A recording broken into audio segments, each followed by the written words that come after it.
A cualquier persona que le interese la historia de España, yo creo que le tiene que interesar la historia de América y viceversa, ¿no? Para cualquier persona interesada en la historia de América hay unas raíces y unos nexos tan importantes con la historia de España, que ese es el sentido y el motivo de nuestra programación de historia. Este ciclo que hacemos en la Casa de América, entre otros, relacionados con la historia, incorpora y da cuenta de las nuevas tendencias historiográficas y de comprensión de la historia de América. En él se abordan temas y asuntos que han suscitado reciente interés a cargo de importantes especialistas. El papel del Nuevo Mundo en el entramado de la globalización ha sido fundamental, con un protagonismo destacado más allá del pretendido aislamiento de España, ¿no?, en su historia y de la América española. Nuestro ponente, amigo de Casa América, que ha llevado a cabo varias conferencias de gran interés. Recordamos la del año pasado de Cortés y Pizarro, trazando los paralelismos y las diferencias, ¿no?, entre las biografías de ambos conquistadores, ¿no?, y de las conquistas. Es licenciado en Ciencias de la Información y máster en Relaciones Internacionales por la Universidad Complutense de Madrid. Además posee estudios especializados en Historia de América. Trabaja en la actualidad en la Fundación SM como coordinador de proyectos para España y América Latina. Ha sido profesor de diversos másters en universidades españolas y iberoamericanas. Participa de diversos congresos y seminarios americanistas en España y Iberoamérica. Y además me comentaba hace un momento su participación y su labor con la Fundación Pizarro, ¿no?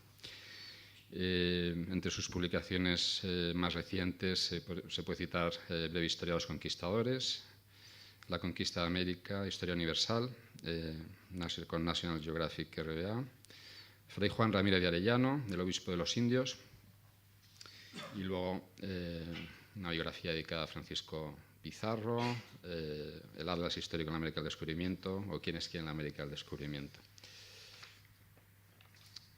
Ha participado también en el proyecto Diccionario Biográfico Español de la Real Academia de Historia, al que ha aportado unas 400 biografías de personajes españoles que tuvieron participación histórica en la América española del siglo XVI y XVII.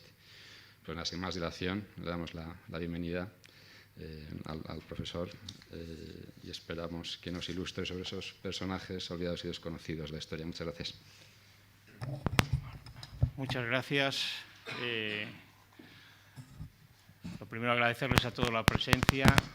Hoy jugamos contra el fútbol y optar por un acto cultural frente al fútbol siempre es interesante, y vamos a tratar de que podamos llegar a las dos cosas, porque sé que también por aquí hay algún aficionado. Agradecerle su presencia, agradecer también a la Casa América la invitación a participar en este ciclo de historia, del cual me siento muy honrado. Este es un lugar que para los americanistas es como un templo al que nos gusta acudir a escuchar generalmente, pero cuando a uno lo invitan a dar una conferencia, pues es también como, no sé, como para los toreros torear en La Maestranza o en Las Ventas, ¿no? Esta es una de las plazas grandes para los americanistas. Agradecer también a Amparo todo el trabajo y el desvelo para que ponerse en contacto con nosotros, con los ponentes, y que todo sea muy fácil para nosotros. Agradecérselo de verdad y agradecer la presentación.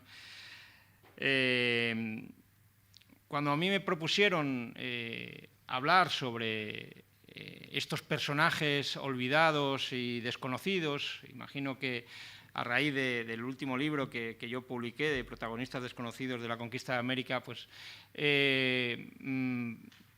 pensé, bueno, ¿cómo se puede ordenar una conferencia cuando estamos hablando, cuando yo pretendí investigar sobre esos colectivos que muchas veces han quedado ocultos o que han quedado tapados por la historia y por los focos que generalmente se suelen concentrar en los grandes protagonistas? Pues todo el mundo sabe qué hizo Pizarro, qué hizo Cortés, qué hizo Elcano o Colón, ¿no? pero junto a ellos iban otros muchos que les acompañaron, que fueron fundamentales y decisorios, y en algunos casos sin ellos no se pudiera haber llevado a cabo las grandes gestas o las grandes actuaciones que tuvieron estos, que son los que sí que han quedado para la historia, pero que, como digo, muchos de ellos quedaron olvidados y algunos incluso realizaron acciones tan importantes o más que algunos de los que sí que han permanecido y que, bueno, por las razones que fuesen, quedaron ocultos, ¿no?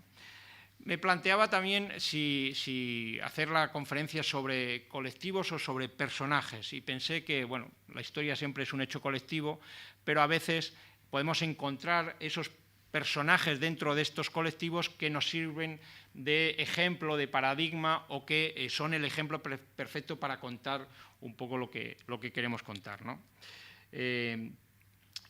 La conferencia de hoy, de los que quiero hablar, pues son de las mujeres, de algunos nativos, de los esclavos negros, que nunca aparecen pero estaban ahí, de los marinos sin gloria y de algunos científicos.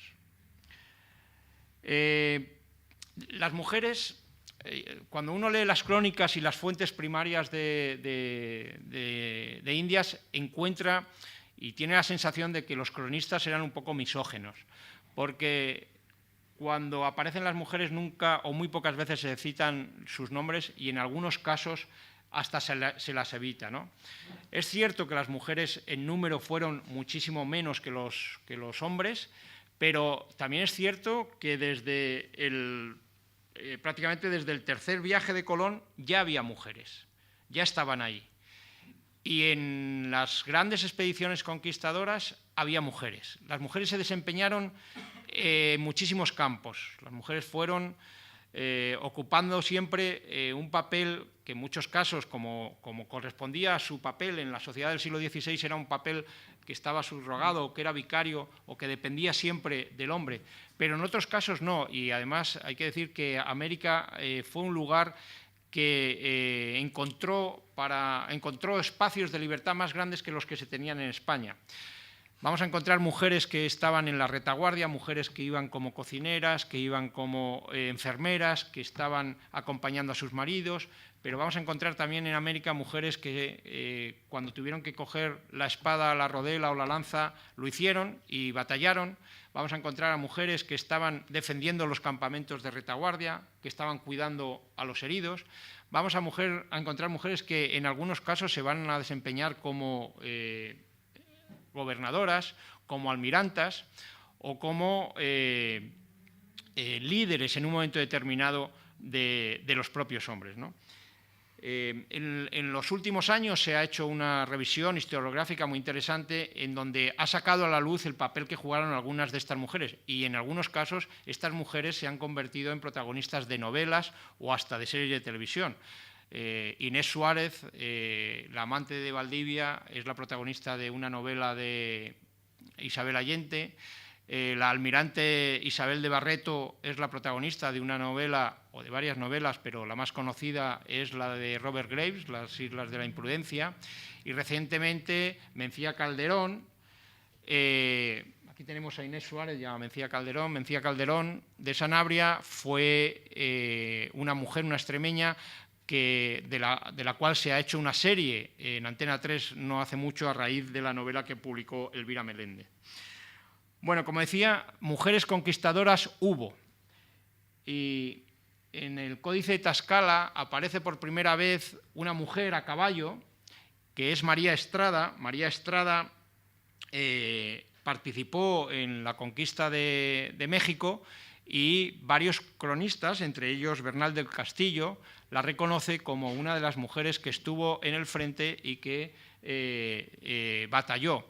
Y la importancia de esta mujer, y que aparezca en el códice, y además que aparezca a caballo, que a caballo solamente aparecían o iban algunos de los más ilustres o de los más nobles conquistadores. Inés Muñoz en Perú también jugó un papel destacado, o la misma Inés Suárez, como decíamos, en Chile. Pero además hubo mujeres que desempeñaron otros roles importantes. Bueno, todo el mundo sabe que allí donde estaban los españoles, la hueste española, les seguía siempre una pequeña cohorte de prostitutas, porque algún servicio tenían que dar a estos españoles, pero, por ejemplo, la meretriz más famosa que hubo en América fue María Ledesma, que cumplía no solamente una función y que tenía varios talentos aparte de los que podemos imaginar, sino que además en Potosí levantó uno de los burdeles o de las casas de citas más importantes de toda América, pero allí los españoles, especialmente los ricos españoles que eran los clientes de María Ledesma, iban no tanto a cumplir sus necesidades corporales como a cenar, a comer, a escuchar música, a oír canciones, a enterarse de las noticias de lo que pasaba en la corte, de lo que pasaba en los mentideros políticos del virreinato, porque en el fondo los españoles que iban allí iban también a tapar esa nostalgia de España, porque, como digo, lo que se servían allí eran platos peninsulares. María Ledesma tocaba muy bien la guitarra y tenía una bonita voz y cantaba canciones españolas, y eso servía también para que los españoles que estaban allí reviviesen ese mundo que habían dejado atrás, ese mundo castellano. Otra mujer importante fue Catalina Bustamante. Catalina Bustamante es considerada seguramente la primera mujer maestra en el Nuevo Mundo. Nació en Llerena, en el seno de una familia noble. Esta mujer hacia 1514 estaba en Santo Domingo, pero poco después, unos años después, está ya en México y es viuda, y su vocación de maestra enseguida le hizo montar una casa, hogar, escuela, en donde recogía a las hijas de los nobles caciques, de los nobles aztecas de la Ciudad de México, para enseñarles, ¿no? Contó con el apoyo rápidamente del obispo Zumárraga, y hacia 1526 esta mujer tenía ya en la ciudad de Texcoco una escuela con casi 300 alumnas. En 1529 ocurre un hecho, y es que una de sus alumnas, una tal Inesica, es raptada por el corregidor de indios de un pueblo cercano al que pertenecía esta mujer. Es raptada porque quiere que se case con él. Cuando se entera Catalina Bustamante, se pone en contacto con el obispo y juntos escriben una carta al rey de España solicitando ayuda y apoyo para evitar este incidente, que además la audiencia de México había dado como que no le interesaba.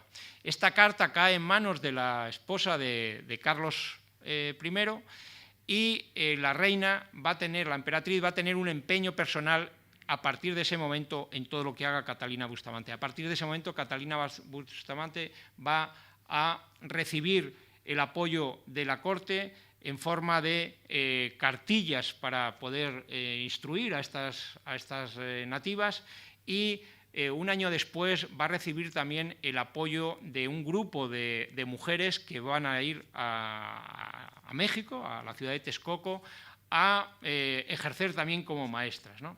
Bueno, la situación se irá complicando y irán creciendo, y irá contando también con el apoyo del obispo Zumárraga, pero lo interesante de esta situación es que esta mujer va a ser la primera que va a organizar este pequeño sistema de casas escuelas, y que va a empezar a formar a la aristocracia nativa.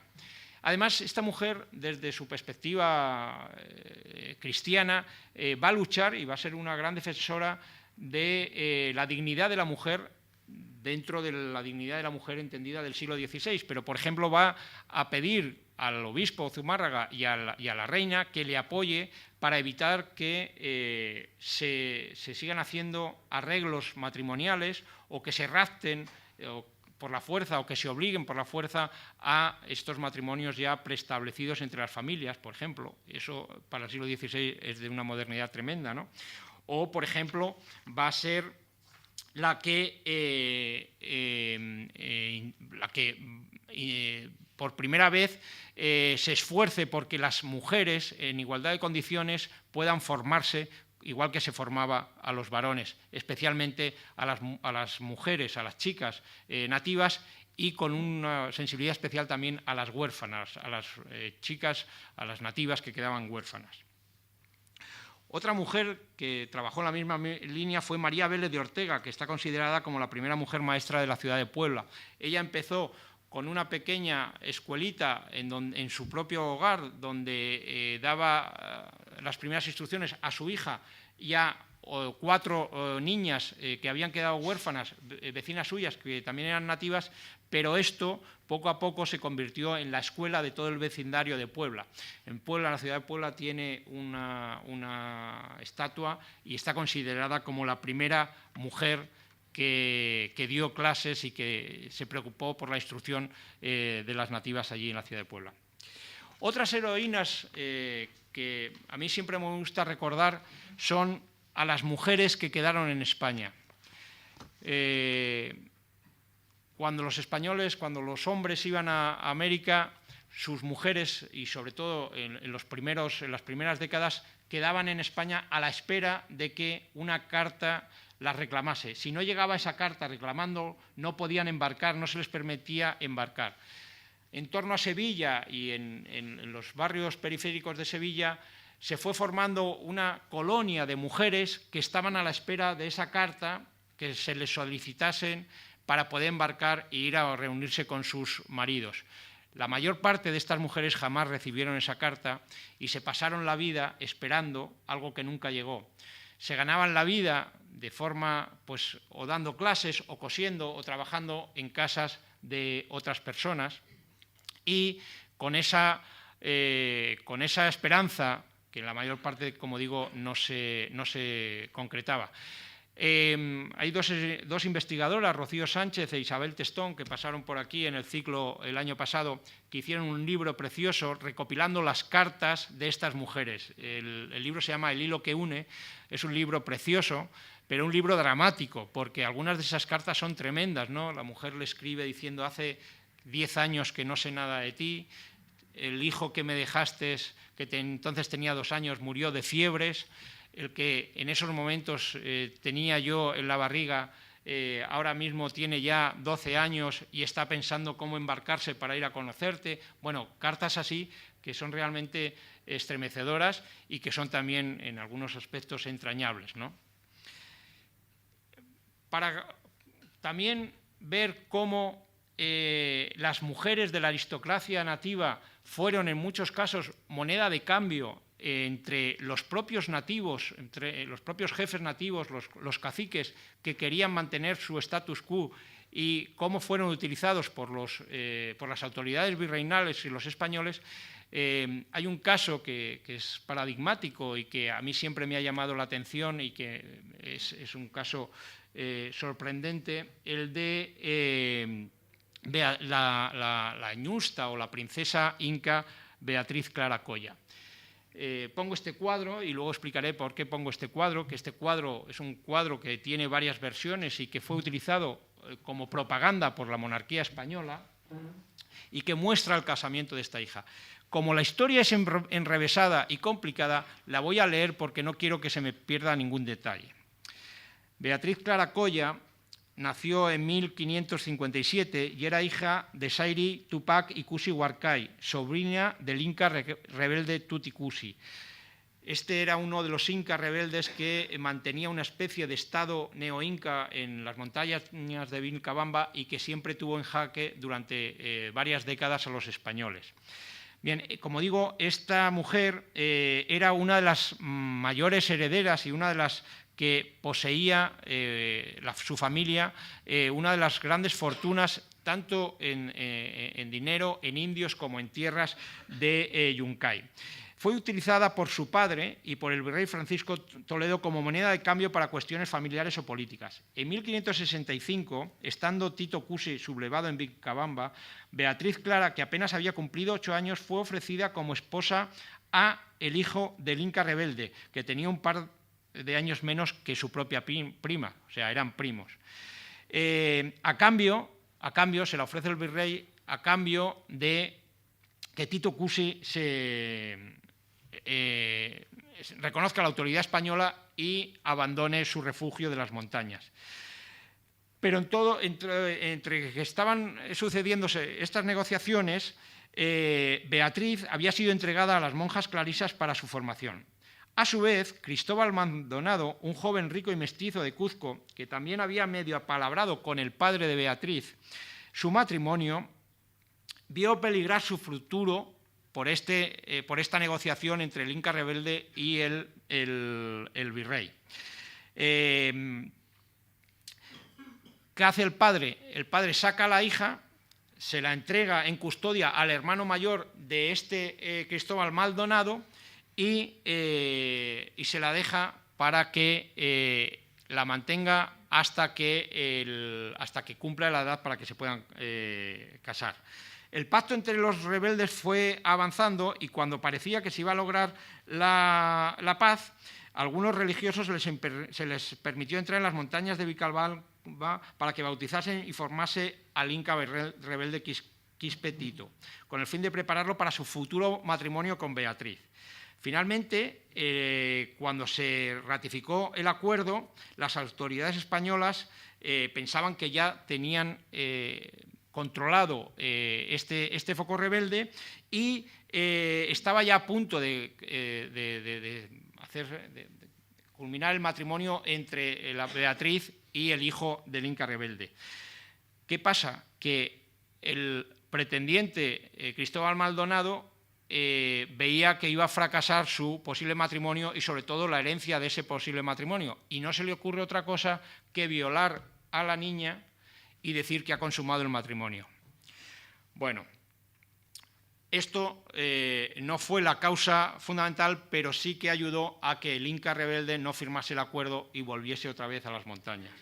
En pocos meses la guerra retornó a las montañas cuzqueñas, Beatriz Clara volvió a la celda conventual y 5 años después, cuando fue derrotada definitivamente la sublevación de Vilcabamba, el virrey Toledo se acordó de que había una niña que había dejado a las monjas clarisas, pero que era una importante heredera, por entonces ya una adolescente, y pensó en casarla con el gran héroe del momento. ¿Quién era el gran héroe del momento? Pues Martín García de Loyola, un sobrino de San Ignacio, el que aparece aquí junto a la princesa inca.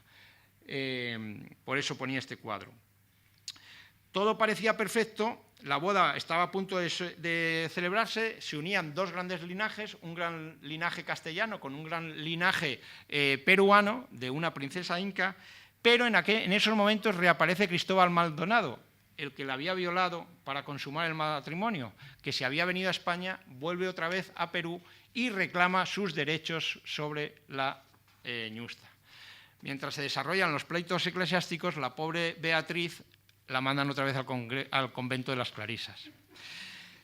El litigio se prolonga hasta 1592, cuando finalmente la Iglesia ratifica el matrimonio con Martín García de Loyola, no ratifica, permite el matrimonio con Martín García de Loyola. En esos momentos, a Martín García de Loyola, que era uno de los grandes militares con más fama en Perú, lo nombran gobernador de Chile.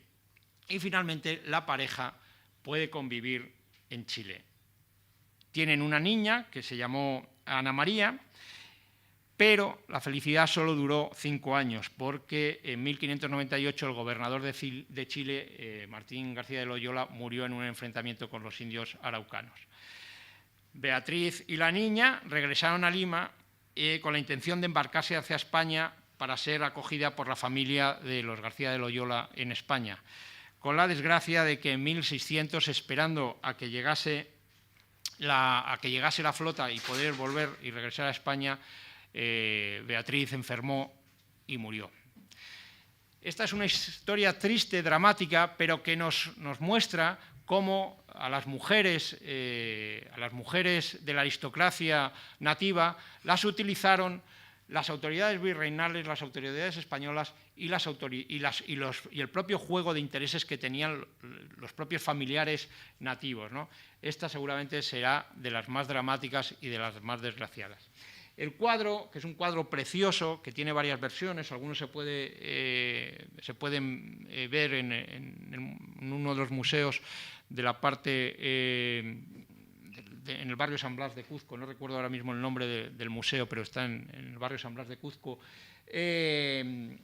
sirvió también de propaganda para la monarquía española, por lo que decía, de la unión de esos dos linajes, ¿no? El linaje castellano y el linaje inca, y era una manera también de mostrar esa continuidad de la autoridad inca con la autoridad española, y esa propaganda también de este mestizaje entre dos grandes aristocracias, la aristocracia castellana y la aristocracia inca, ¿no? Bien, esta es una historia, como digo, que pues nos puede ayudar a entender estos juegos políticos y cómo se utilizaban a estas mujeres.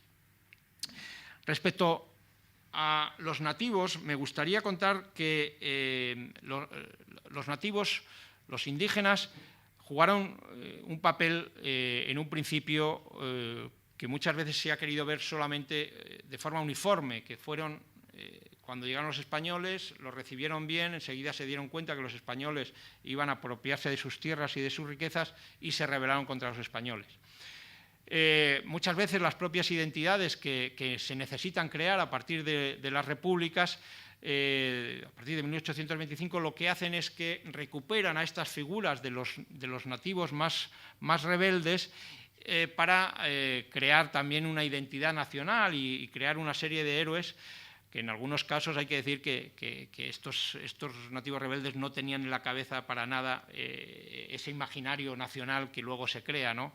Y además también estas identidades republicanas se utilizan a veces a una parte de los nativos y no a otras. ¿Por qué México utiliza a los aztecas y no a otros de los diversos pueblos que había?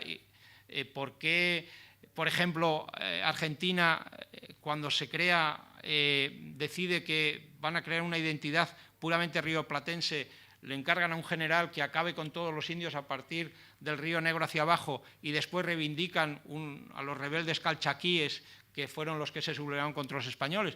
¿O por qué en Perú se fijan sobre todo con los incas y olvidan a los aymaras o a los pueblos amazonas, ¿no? Bueno, hay una serie de confusiones que muchas veces han quedado como paradigmas o como estereotipos, y que las cosas no fueron así, o sea, fueron mucho más complicadas. Hubo nativos rebeldes, hubo nativos que rápidamente, cuando llegaron los españoles, se dieron cuenta que era la manera de pactar y mantener su status quo, y hubo otros que rápidamente apoyaron a los españoles porque estaban hasta las narices de un sometimiento o de una presión imperial, como era el caso de los aztecas, ¿no? Cortés pudo dominar al imperio azteca porque los pueblos de Zempoala o los mixtecas o los tacaltecas le apoyaron claramente, porque estaban un poco, como se suele decir, hartos de la dominación imperial azteca. Cuando llega Pizarro a Perú, se encuentra que las dos grandes facciones de las familias imperial inca están en guerra, y que cuando llega en 1531 Atahualpa acaba de dominar a su hermano Huáscar, que lo tiene hecho prisionero, y acaba de ganar una guerra civil. Es decir, la situación no fue ni de verde, ni de blanco, ni de negro. Hubo muchas tonalidades y hubo muchas colaboraciones pactistas que salieron bien para unos y para otros. Generalmente salían mucho mejor para los españoles, porque en algunos casos esas esperanzas que tenían de quitarse el yugo que, por ejemplo, podían tener la dominación imperial azteca o inca sobre algunos pueblos concretos, pues luego la tuvieron de los españoles, ¿no? Que esas expectativas de libertad en la mayor parte de los casos no se cumplieron. Pero sí se cumplieron en algunos casos, especialmente, como decíamos, con los aristócratas, con los caciques o con las élites dominantes de algunos de estos países, ¿no? Me gusta contar la historia, por ejemplo, de Paulo Inca, que Paulo Inca había nacido en Cuzco en 1515 y era hijo de Huayna Cápac, del emperador Inca. Por lo tanto, era hermanastro de Atahualpa y de Huáscar, de los dos hermanos que pelearon por el trono. Paulo Inca apoya a Huáscar, a la facción perdedora. Cuando llegan los españoles, ve la ocasión para tomarse venganza y apoya claramente a los españoles. Él era un gran cacique que tenía unas grandes extensiones de tierra y, por tanto, tenía un gran número de indios a su disposición. Se los ofrece a los españoles y, gracias a estos indios, Pizarro va a tomar Jauja y va a tomar Cuzco con muchísima más facilidad. Paullu también va a ayudar a Almagro a la conquista de Chile, le va a apoyar cuando regresa de esa conquista fracasada y se encuentra que Cuzco se ha sublevado.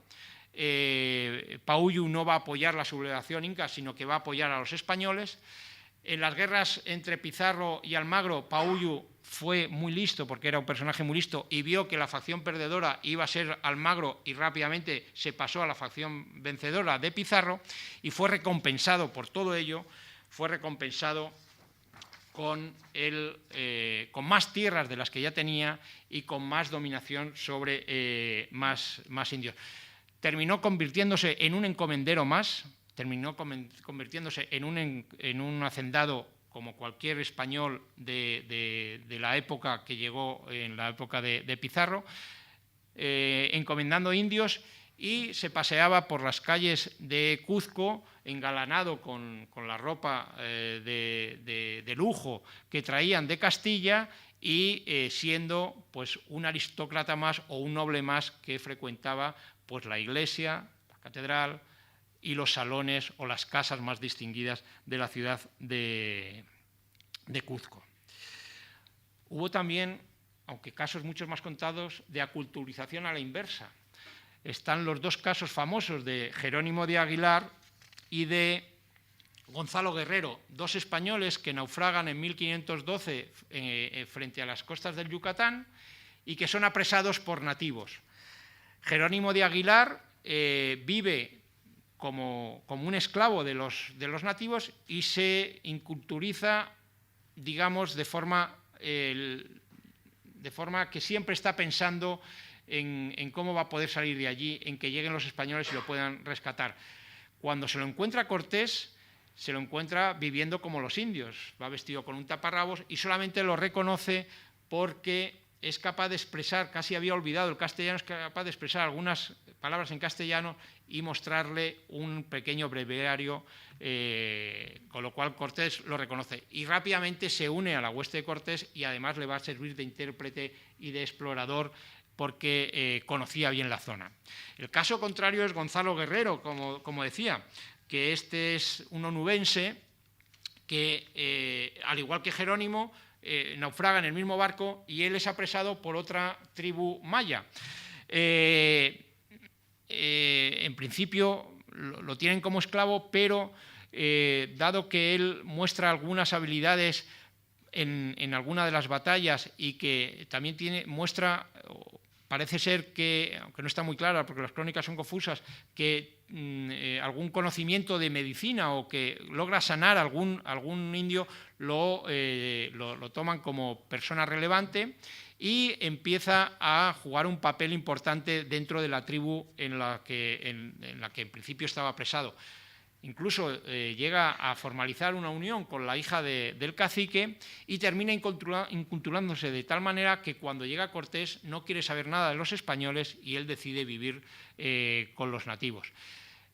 Las crónicas también cuentan que cuando llega Montejo al Yucatán le pide ayuda, le dice a Montejo que no, e incluso prepara a los batallones mayas para hacer frente a las tropas españolas. Posteriormente, también en 1536, cuando Alvarado penetra en Centroamérica, en la zona de Honduras, él organiza también la defensa contra la llegada de los españoles, para que veamos que también hubo estos pequeños casos de inculturización nativa. Bien. El tema que antes hablaba de los esclavos negros, los que yo llamaba invisibles. Como decía, desde el cuarto viaje de Colón ya hay población africana esclava en América que lleva Colón. Las crónicas hablan de presencia de estos nativos africanos o gente de color en las propias hueste conquistadora. Por ejemplo, cuando es curioso, algunas de las crónicas de Perú, de la conquista de Perú, hablan que cuando la toma de Atahualpa en Cajamarca hubo muy pocas bajas españolas, y entre las que se relatan, hablan siempre de un hombre negro. Pero también cuando se saca el listado de los que recibieron dinero por el rescate de Atahualpa, aparecen dos negros, dos personajes negros, ¿no? Uno es Juan García y el otro es Miguel Ruiz. Voy a contarles la biografía de Juan García porque es un personaje interesante, ¿no? Y muestra otra faceta de esta población negra que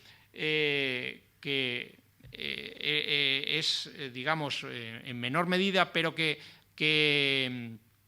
tuvo otro destino más favorable que el que tuvo la mayoría, porque la mayoría estaban condenados, la mayoría de la población negra que llegaba allí estaba condenada a trabajar en las haciendas, a servir, a ser sirviente en las grandes casas y con un horizonte de vida muy pequeño. Pero también hay que decir que tenían en algunos casos, y hubo unos cuantos casos, están documentados, en donde las acciones de guerra, las acciones de conquista, las batallas, les permitieron obtener la libertad, incluso obtener pensiones, porque hay cartas en el Archivo General de Indias, hay cartas de varios indios solicitando pensiones porque habían recibido heridas o porque habían participado en acciones de guerra, y la corona les concede esas pensiones y en algunos casos hasta les permite ser libres, ¿no? Como decía, el caso de Juan García es interesante porque este era un hombre que nació libre en una ciudad extremeña, en Jaricejo, en Cáceres, y que se une a la hueste de Pizarro cuando Pizarro en 1529 va a Trujillo, a su pueblo, a pedir que se una gente para la expedición definitiva al Perú. Fue uno de los fundadores del Cuzco hispánico, estuvo, como decía, en las acciones de Cajamarca y en la conquista de Cuzco, y además demostró una inteligencia superior a la de muchos coetáneos y fundamentalmente de muchos españoles, y es que cuando recuperó o cuando cobró parte del rescate de Atahualpa y cuando también parte del rescate y del botín de Cuzco, en vez de quedarse allí y dilapidarlo como hicieron muchos españoles, volvió a su tierra, se trajo a la amante peruana y vivió como un señor en su pueblo de Cáceres. Otro personaje para mí fascinante y que muestra un poco lo que fue este trasiego de un mundo a otro y que empezó la globalización, es Juan Garrido. Juan Garrido, que es, voy a leer también su biografía porque creo que es muy, muy reveladora de lo que era la globalización, de cómo se inició la globalización en este siglo XVI, ¿no? Juan Garrido es un personaje de biografía compleja y de lo que se ha denominado, y paradigmático de lo que se ha denominado el intercambio colombino. Nació en la Berbería, era negro, fue llevado como esclavo a Portugal, donde obtuvo la libertad tras cristianizarse. A finales del siglo XV pasó a España y vivió en Sevilla. Atraído por la empresa indiana, arribó a la Española en 1503. Participó junto a Ponce de León en la conquista de Puerto Rico y lo acompañó en su fracasada expedición a la Florida en busca del manantial de la eterna juventud. Avecindado en Puerto Rico, no sabemos si estuvo en la conquista de Cuba, pero ya en 1518 se alistó en la hueste de Cortés para la conquista de México. Estuvo en la Noche Triste y junto a algunos de sus compañeros de armas estaba junto a unos compañeros de armas que fueron emboscados. Él logró salvarse con mucha suerte, pero vio cómo los guerreros aztecas descuartizaban a sus compañeros y les extraían el corazón. En un lugar cercano a uno de los canales que unía la ciudad con la calzada hacia Oriente. Tiempo después participó también en la toma de Tenochtitlán junto con Cortés. Y el propio Cortés le pidió a Garrido que, en honor de aquellos compañeros que murieron en la acción de guerra anterior, en 1519, que levantase una capilla, la llamada la Capilla de los Mártires, en el mismo lugar donde cayeron sus compañeros, donde fueron emboscados por la salida de poniente de la ciudad. Allí erigió Juan Garrido lo que se considera el primer templo católico de México y de la América continental. Junto a la capilla, Garrido construyó una pequeña granja y labró diversos campos. Se estableció durante un tiempo allí. Además, como premio, Cortés le otorgó un cargo municipal. Las tierras esas de Garrido, las que estaban al lado de la pequeña capilla, se convirtieron en zona de cultivo experimental. Garrido solicitó a la península semillas y comenzó a sembrar frutales, verduras y sobre todo el trigo. Ese trigo, que era el alimento básico de Europa y que luego fue el trigo que se expandió por los Estados Unidos y que da esa característica especial a la parte central de Estados Unidos. Así que podemos afirmar que Garrido fue el introductor de la variedad europea del trigo. En 1523 participa en la expedición de Carvajal a Michoacán y al año siguiente se instala en la Ciudad de México, donde recibe un solar y se desempeña como portero del Cabildo y vigilante del acueducto de Chapultepec. En 1528 él organiza una expedición para explotar minas de oro en Zacatula y en esa misma expedición lleva ya un importante contingente de esclavos negros. A su regreso se instala en Nuevo México y se dedica a sus plantaciones agrícolas hasta que en 1533 se une a la expedición de Cortés a la Baja California, siendo él el comandante de uno de los grandes batallones que llevaba Cortés de esclavos negros. Cortés en esa expedición lleva hasta 200 esclavos negros. Bueno, pues uno de los comandantes de esos batallones es Juan Garrido, que también era, como recordáis, esclavo negro. En su origen. Sobre su vida privada sabemos que se casó con una española y tuvo 3 hijos que nacieron en México. Vivía en uno de los barrios más ricos de la capital y poseía tierras e indios encomendados. Su pista se pierde a partir de 1538, aunque hay un registro de su muerte en 1547. Bueno, esto es toda una paradoja, ¿no? Pero hay que pensar un africano árabe de color negro, de religión musulmana, capturado por portugueses en el Mediterráneo, esclavizado, convertido al cristianismo, conquistador de las tierras caribeñas y mexicanas, fue el primero en levantar un templo católico en el continente americano, es el introductor del trigo, se casó con una española cristiana, tuvo 3 hijos criollos y asimismo terminó teniendo en régimen de semiesclavitud a un grupo de sirvientes y campesinos nativos. Bueno, creo que es una figura realmente interesante y realmente compleja y que muestra todo este tipo de relaciones que se van dando en este México virreinal, o en este México, en esta nueva España inicial, ¿no? No sé cómo vamos de tiempo, tenemos aún unos minutos, por lo menos unos minutos para hablar de algunos personajes que para mí son entrañables, que son lo que yo he denominado los marineros sin gloria. Siempre se ha creído que lo que empujó a los españoles era la ambición por las riquezas y el poder, y sí, había una parte de eso, pero había algo más, especialmente en los marineros, especialmente en los pilotos, especialmente en los que se hacían a la mar pensando y soñando qué había más allá. Había una ambición de conocimiento, había una necesidad de saber, querían conocer lo que estaba al otro lado de las aguas. Estoy convencido que si hoy a un astronauta le preguntas que por qué quiere ser astronauta o por qué es astronauta, ninguno te va a decir que es por el sueldo, ni por lo que espera, ni por las riquezas que espera encontrar allí. Seguramente será por ese afán de conocimiento, porque quiere saber lo que hay en otro planeta. Pues estos marineros eran igual. Muchos de ellos lo que les impulsa no es el afán ni la ambición económica, sino ese prurito de querer conocer más, de querer dominar las aguas, de querer dominar las mareas y de conocer lo que está más allá de esa vista y de ese horizonte que han tenido siempre. El propio Cortés, cuando ya tiene dominado todo el territorio mexicano, lo que ya está pensando es en organizar expediciones para ir más allá de las aguas del Pacífico.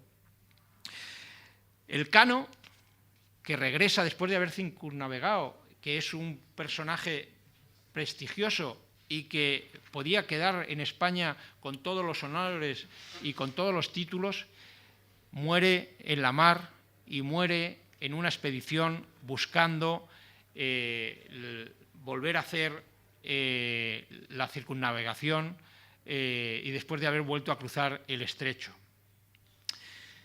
Voy a recordar solamente a algunos de estos marineros que quedaron sin gloria y que les empujó esta ambición de conocimiento y de querer saber y de dominar las aguas. Juan Bermúdez, que ostentó el récord de travesías entre los dos continentes. Durante 2 siglos nadie hizo lo que hizo Juan Bermúdez. Cruzó ida y vuelta el Atlántico 11 veces. Miren, esto es una carabela española en comparación con los barcos del tesoro que se llamaban de la flota china. Los chinos, para explicar un poco lo que las palabras anteriores, los chinos tenían estos barcos a principio del siglo XV y podían haber ido perfectamente a América, pero no les interesó, por las razones que fuesen, hay muchas, son complejas, pero los chinos decidieron quedarse en el Índico y dominar las aguas del Índico. Durante siglos tenían al lado una isla, que era la isla, o tenían un conjunto de islas que era Japón, y no les interesó para nada. Jamás, durante siglos, pensaron hacer una expedición hacia Japón. Los españoles y los portugueses, con estos pequeños barquitos, se empeñaron en cruzar el Atlántico hacia Oriente, hacia Poniente, bajaron por todo África, circunnavegaron África y llegaron hasta la India, los portugueses. Los españoles nos fuimos hacia Poniente y encontramos todo el continente americano. Por eso digo que había algo más que el afán de riquezas, porque meterse en un cascarón como esos y cruzar 11 veces el Atlántico en los dos sentidos tiene su mérito y no solamente se hace por dinero. Como decía, Juan Bermúdez realizó esta hazaña que no fue superada hasta 2 siglos después. En 1509, en 1504, en una de estas travesías desde la Española, al intentar volver, los vientos lo llevan no en dirección a España, sino en dirección hacia el Golfo de México, y él, que ya conocía la corriente del Golfo que había descubierto un compatriota suyo, Antón de Alaminos, otro de estos personajes olvidados, pero que fue el que descubrió la corriente del Golfo que permitía a los barcos españoles coger los vientos favorables y volver hacia España, en el Golfo de México. Como decía, Juan Bermúdez encontró los vientos que le pudieron llevar hacia la corriente del Golfo y al sur de la Florida encontró unas islas que él llamó las Islas de la Garza, porque la Garza era el nombre de su barco. Qué cosa tan bonita, ¿no? Dar el nombre a unas islas, el nombre de tu barco. Pero, ¿qué pasó? Que era tradición marinera que se nombrase a las islas con el nombre de quien las había descubierto. Y esas islas quedaron como las Bermudas, en honor a Juan Bermúdez. Bien, esto es otra imagen de estos barcos. Otro personaje singular es Juan Ladrillero. Juan Ladrillero, que nació en Moguer, en Huelva, fue piloto de la casa de contratación y realizó 11 viajes transatlánticos. No significa que fuese 11 veces ida y vuelta, sino que había cruzado el Atlántico 11 veces.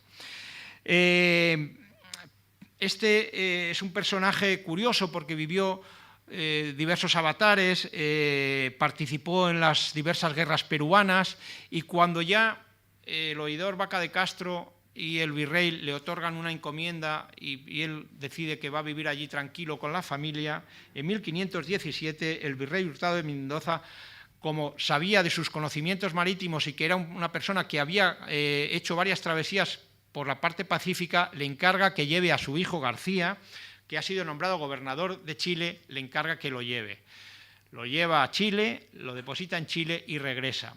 Y entonces él ya decide que se retira de la mar y que va a vivir solamente dedicado a la familia y escribiendo sobre las diversas derrotas y las diversas mareas atlánticas y pacíficas. Pero de nuevo el virrey le pide que junto con el cosmógrafo Cortés Ojeda trace unas nuevas cartas náuticas en las peligrosas aguas australes. Juan Ladrillero va a ser el primer hombre que cruce el estrecho de Magallanes en un sentido, lo vuelva a cruzar en otro sentido. Entró por la parte pacífica, llegó hasta el Atlántico y volvió a cruzarlo de nuevo hasta la parte pacífica. Todo ello durante una travesía que le ocupó año y 10 meses, sin perder un solo hombre y sin perder una sola nave. Finalmente pudo retirarse y escribir diversas cartas náuticas que luego fueron fundamentales para diversos navegantes del Pacífico. Otro personaje, Gabriel de Castilla, últimamente reconocido y al quien se le han dado algunos honores. Gabriel de Castilla y sus marineros, una flota de 3 pequeños bergantines, en 1603 fue el primer hombre que vio y que pisó la banquisa antártica. Fue el primero que llegó a la Antártida. Pero, como decía Agustín de Foxá, lo importante no es llegar, sino volver y contarlo. Pues Gabriel de Castilla volvió a Valparaíso, a la ciudad donde había salido, volvió con los 3 bergantines, volvió sin perder también un solo hombre y fue ascendido a almirante de la Armada del Mar del Sur. En su honor, como decía, España bautizó la base militar que con fines científicos y logísticos levantó en la Antártida en 1988 en la isla de Desesperación de las Shetland del Sur. Bien, Gabriel de Castilla tiene este mérito, este era un mérito que siempre se lo habían atribuido diversos navegantes durante el siglo XVIII, unos decían que si eran rusos, otros que si eran norteamericanos, otros que si eran inglés. Hoy está demostrado por diversa documentación que el primero que llegó a la latitud de la Antártida fue Gabriel de Castilla. Alonso de Arellano, que nos enseña una cosa fundamental, que es tan importante hacer un descubrimiento como dejar constancia de ello de forma clara y concisa. Y además, si se puede, hacérselo llegar a las más altas autoridades. Porque Alonso de Arellano fue el primer hombre que hizo posible la tornavuelta desde las Filipinas hasta México. Pero este mérito le ha quedado a Urdaneta. Alonso de Arellano lo hizo unos meses antes y trazó prácticamente la misma ruta que trazó Urdaneta. ¿Qué hizo? Pues que hizo un informe muy vago, con muy pocas precisiones sobre las corrientes y sobre las mareas, y no lo hizo llegar al virrey. Consecuencia de eso es que nunca se le reconoció el mérito de ser el primer hombre, el primer marino que trazó el viaje desde las Filipinas hasta el Pacífico, que durante décadas habían estado intentando hacer varias expediciones españolas y que todas habían fracasado.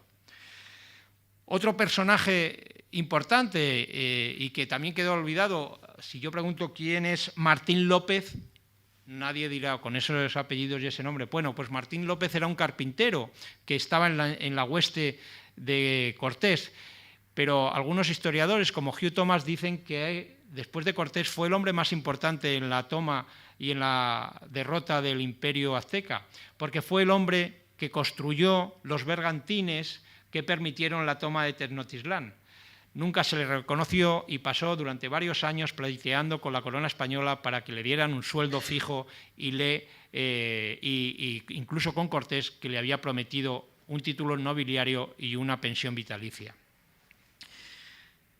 Si yo pregunto aquí, ¿dónde está Guadalcanal?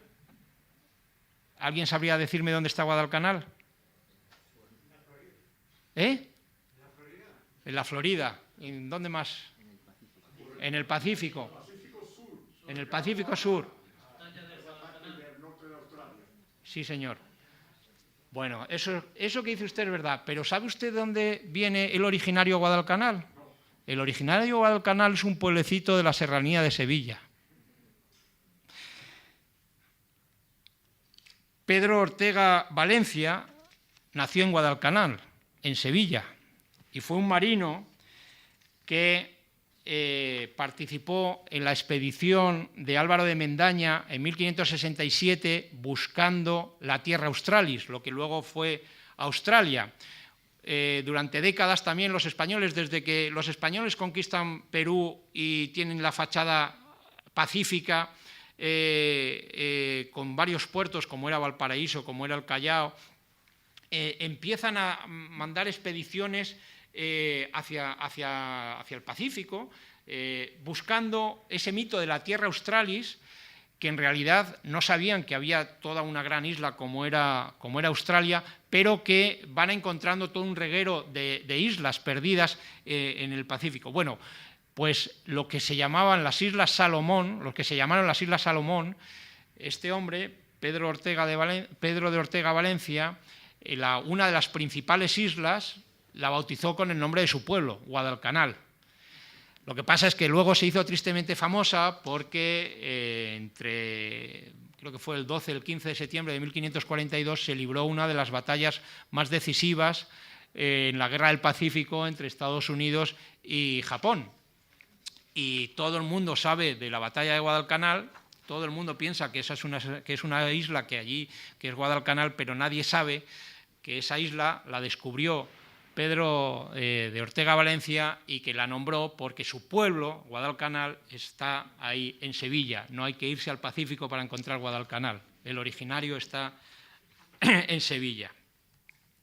Bueno, y por último, Francisco de Gali, a quien le cabe el honor en 1588 de ser el primero que vio y navegó la Bahía de San Francisco, un honor que siempre se le había otorgado a otro español, a Gaspar de Puertolas, pero prácticamente un siglo después. No, hoy sabemos que fue Francisco Gali el que pudo ver y entrar en las aguas de San Francisco.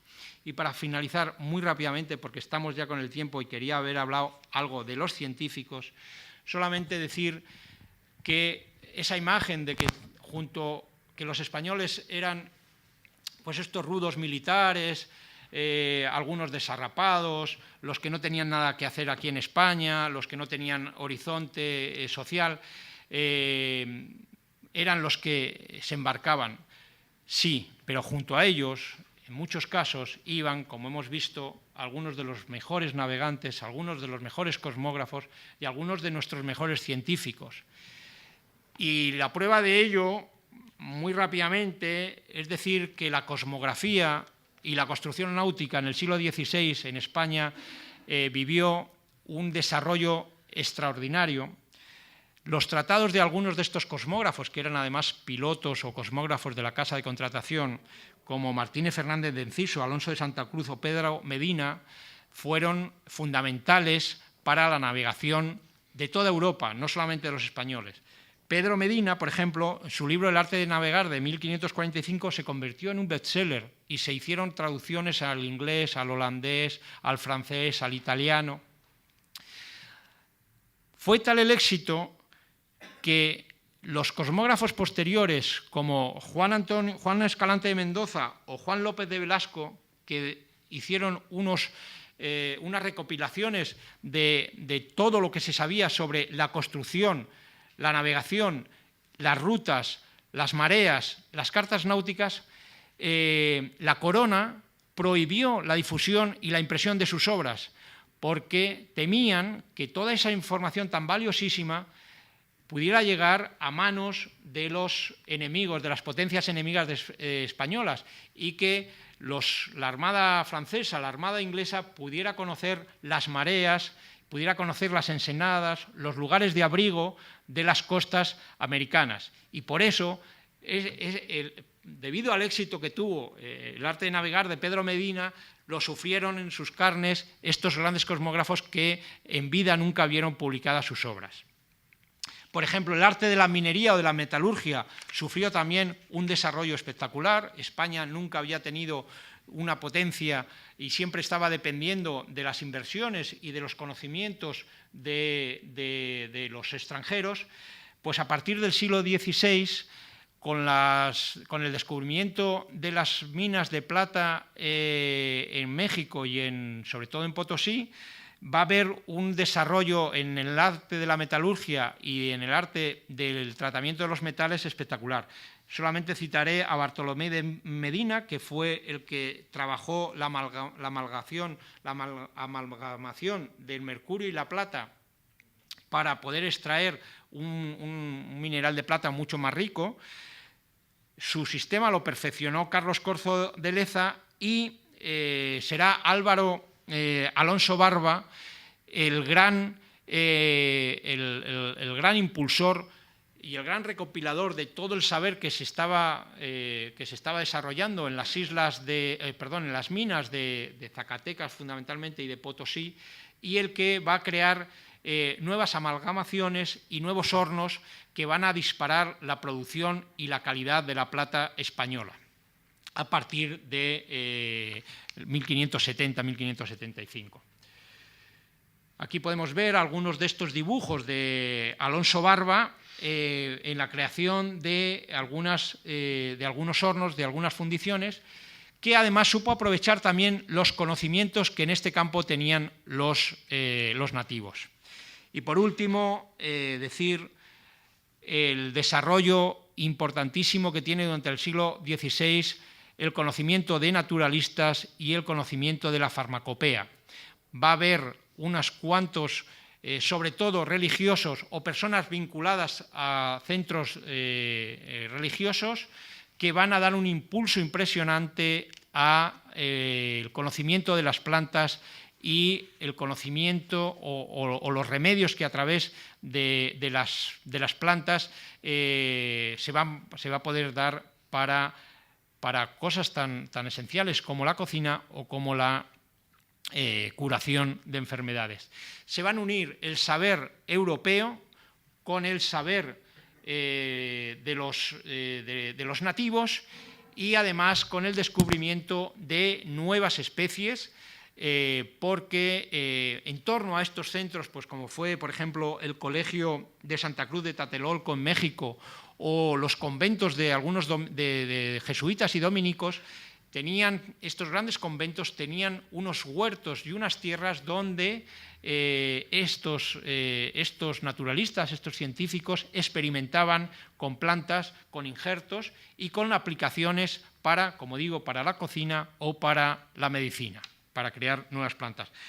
Citar simplemente al jesuita Bernabé de Cobo, a Juan Badiano y al grupo que él va a crear en el citado Colegio Franciscano de Santa Cruz, en México, Gregorio López, que estuvo vinculado a los dominicos, pero que fue un personaje singular, de una biografía muy, muy interesante, y que estuvo recorriendo diversos monasterios españoles, entre ellos el de Guadalupe, que era un centro importantísimo sobre el tema de farmacopea y homeopatía, y con todo ese conocimiento se traslada a las Indias y va a sintetizar el conocimiento que ya se tenía de algunas plantas por la medicina precolombina. O el médico alcalaíno Francisco Hernández, a quien Felipe II nombró protomédico general de nuestras Indias, islas y tierra firme, y que organizó una recopilación una gran expedición destinada a recopilar la historia natural americana en una ingente obra de muchísimos tomos, que fue la Historia Natural de las Indias, como digo, de Hernández, y que fue la base de los estudios posteriores que desarrollaron muchísimos nuevos naturalistas que fueron llegando a partir del siglo XVI-XVII a América.